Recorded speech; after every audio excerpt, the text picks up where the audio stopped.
Hi guys, welcome. And today our tutorial will be about the timers. So what are timers? We will discuss about the timers. I will introduce you to the timers, and we will see what are the timers. So in embedded system, devices perform some activities on a time basis.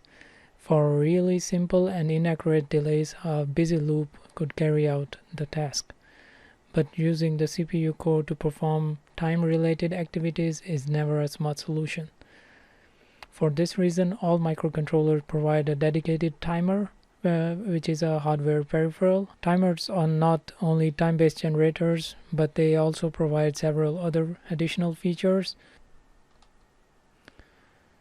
So a basic timer has a simple circuit. In nRF devices, a basic timer has this simple circuit, and here you can see we have two clock sources.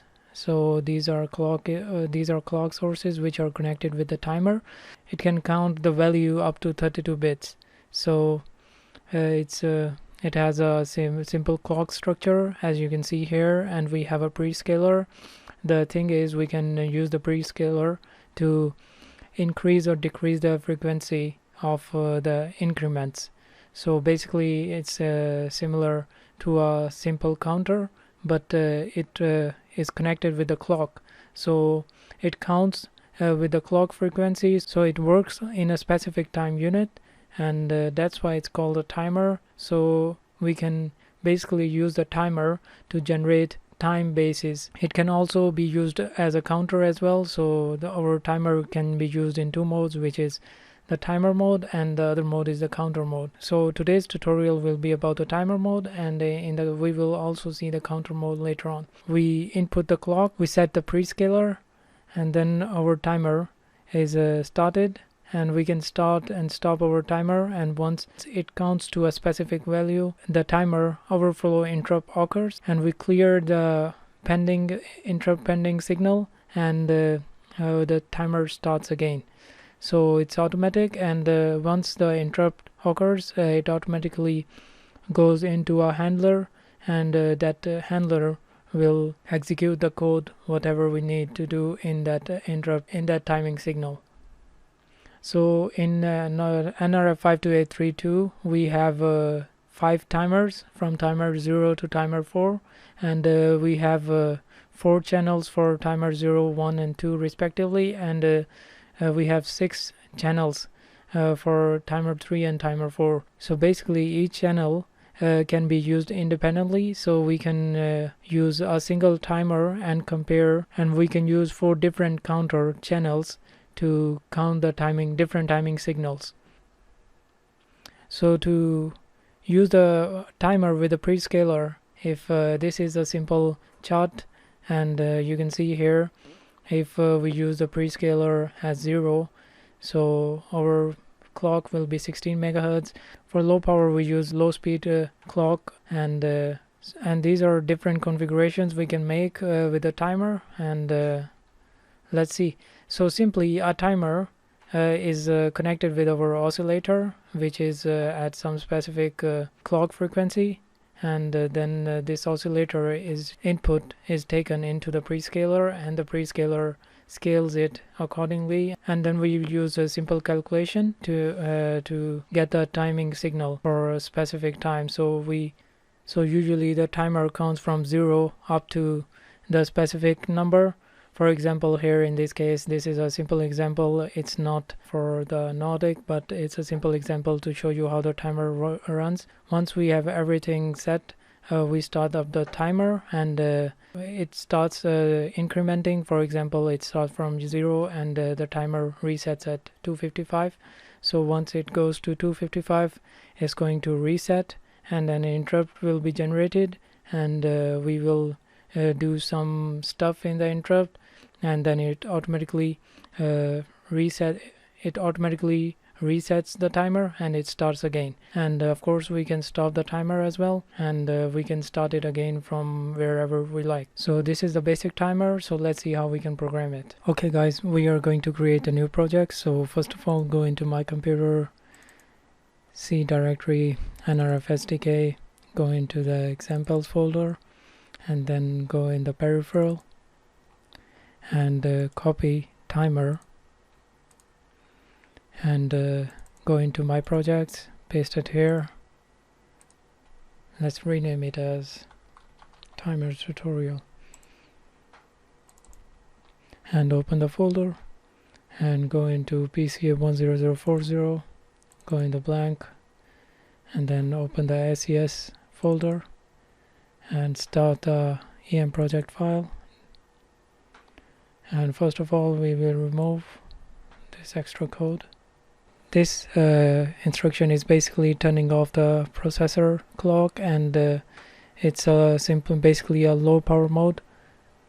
It's basically a low power mode, and we will see later on in the future tutorials. We will see how we use this low power mode with our device to. If we go in the SDK config.h and open the CMSIS configuration wizard, go into the drivers, and you can see here we have to enable nRF timer and the legacy layer as well. So be sure, if you are using some other project, enable these drivers. So just let's leave it and close this, and we will create a timer instance. And to create a timer instance, we need a constant nRF5 timer t, and let's give it a name as a timer LED, and here we will initialize the timer 0, so this would be the 0 instance. So first of all, I'm going to create a timer initialization function. So here this function would initialize the timers, so let's name it as timer init. And we also have another function which can calculate the milliseconds for the timer ticks, so we will directly use that instead of using any function. So first of all, let's create a variable for handling the errors and give it a value nRF success. So we will check it, and let's define a timing period. So time in milliseconds, let's say we put 300 milliseconds as a timing period, and we need another variable that would be okay. So we have 3 variables. This is going to save the timer tick values, and we have the timer in milliseconds, so we can change this value, and we can update our timer according to this. So right now we have to configure our timer. So the timer needs some configurations initially. So for the beginners, I would recommend you just go with the default configurations. For that, we will use a simple structure, and this structure is going to hold all the default values. We will pass it to the function which initializes the timer.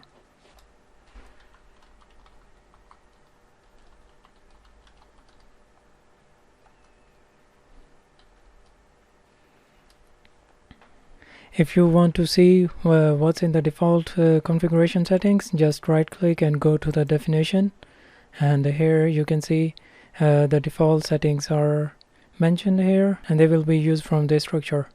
So you can see all the things here.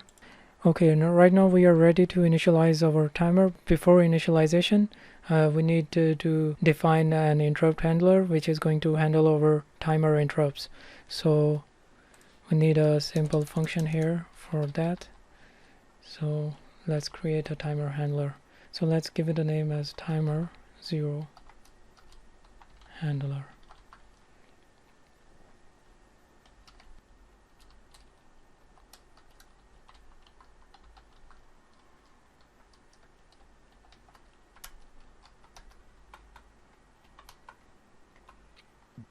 So as mentioned before, our timer has 4 channels. Right now we can easily see which channel has given the interrupt. To check that out, we will use a simple switch statement.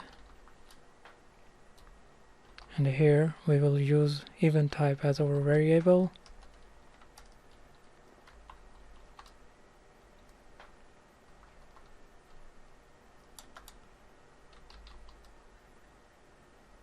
Timer event compare 0.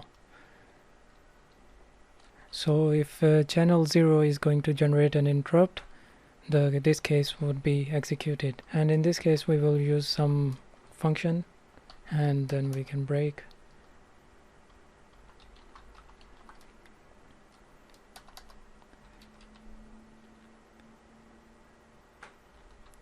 So for now this is the empty timer handler. We will create an LED and then the LED will be toggled when this interrupt is called. So first of all, let's initialize the timer now, and we will assign it a channel. Right now we will use a channel 0. We can use all the 4 channels together as well, and then we can easily use this switch statement to see which channel has generated the interrupt. So we can easily use that interrupt and perform our specific task. So let's initialize the timer. So I'm going to use error code timer initialize, and the first parameter would be the handle, and in our case we have defined this handle. So this would be timer underscore LED would be our handle, and we have to pass its address. So use the and paste here. Okay, the second thing we need to pass to this function is this structure, and the address. We have to pass the address of the structure, so we will use and then the structure name, which is timer config. And the third thing is the event handler, and in our case the event handler is timer 0 underscore handler.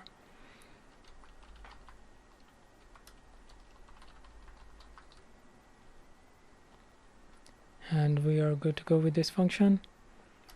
This would initialize our timer, and now we need to check if everything initialized properly. So we use the app error check, and in this we use a code.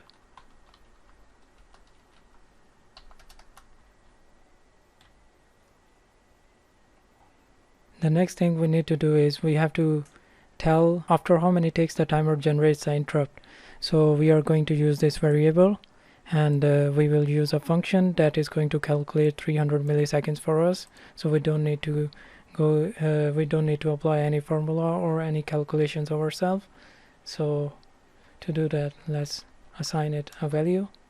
So time takes equals, and the function is nRF5 timer millisecond to ticks. So this function takes the timer handle, which is the timer 0, and we have to pass its address. So and the second thing it needs is the time in milliseconds. So right now we have this variable which is holding the time in milliseconds. The last thing we need to do is we have to assign this to a channel and enable the interrupt. So for that we will just use a simple function from the Nordic API, which is nRF5 timer extended compare, and in this function we will enable and assign the channel to the timer, and also the time after which the timer interrupt occurs. So for that, first of all, we will pass the address of the timer handle, which is timer LED. We are going to use the channel 0, so nRF timer capture compare channel 0. And the third thing we have to pass it is the number of ticks after which the timer generates the interrupt. So we already saved that in the variable in this line, so we will use this variable to pass the number of ticks. Make sure it's a 32-bit integer because the timers are 32-bit. and we will use a nRF timer short compare clear mask. The last thing we have to pass it is a boolean value, and this is true, which enables the interrupt, and we are good to go with our function. Everything is done.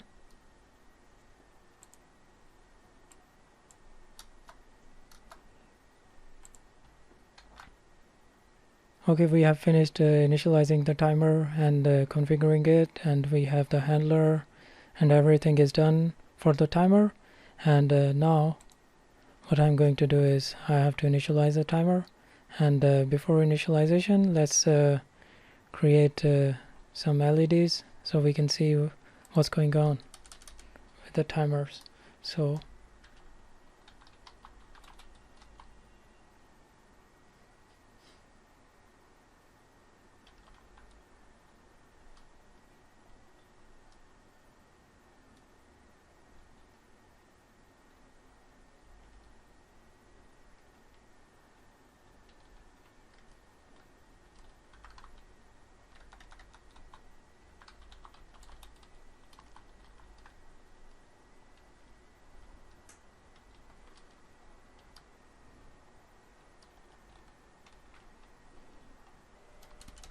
okay, we have initialized the LEDs, and the next thing is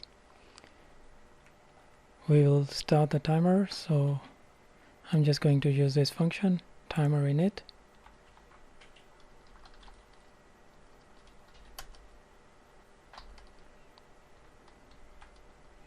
and now the timer is initialized. So after every 300 milliseconds the timer interrupt is going to be generated, and in this interrupt let's toggle the LED.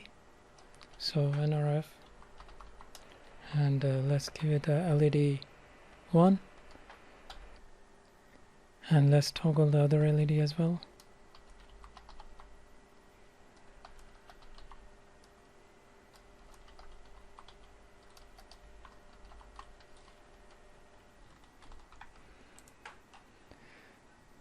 Okay guys, the code is completed, and in this code what is happening here is once the timer is initialized, this instruction simply turns off the clock for the processor. Okay, so this instruction takes the microcontroller into low power mode, and once the interrupt occurs, the microcontroller gets out of the low power mode, and this interrupt is served, and the LEDs are toggled, and then after exiting from this interrupt, again this instruction is called. So in this way our microcontroller stays in this low power mode for longer times, and we can use the timer interrupts to wake it up and do our stuff. So this is a very common method used in most of the products. So this interrupt is the timer interrupt. It's the internal interrupt that occurs, and we can use multiple channels. For now we are using just a channel 0. We can use channel 1, 2 and 3 all together with the same timer, and we can use it for different purposes.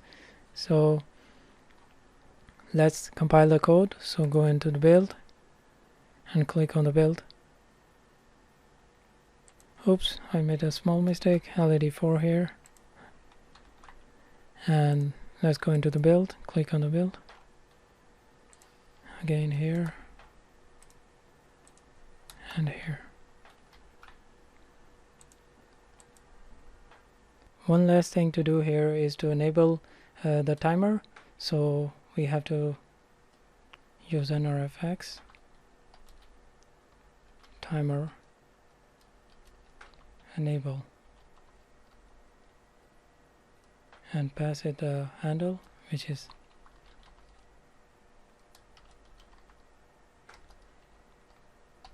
so right now our timer is enabled, so now it will be working. So go into the build, click on the build, and then target, connect, erase all, and then download. And as you can see, we have enabled the timer. So the So the microcontroller is going into the sleep mode. So and once the timer reaches the tick value, it generates an interrupt. So the interrupt handle, the LEDs are toggled, and as we can see here, the LEDs are being toggled every 300 milliseconds. So this is the basic timer. Hope so you have learned something new today, and I will be explaining the other mode of the timer in the later tutorial series. Be sure to watch them out as well. And if you are new to my channel, please be sure to subscribe to my channel. Hit the like button if you like the video. And thank you very much for watching. See you in the next video.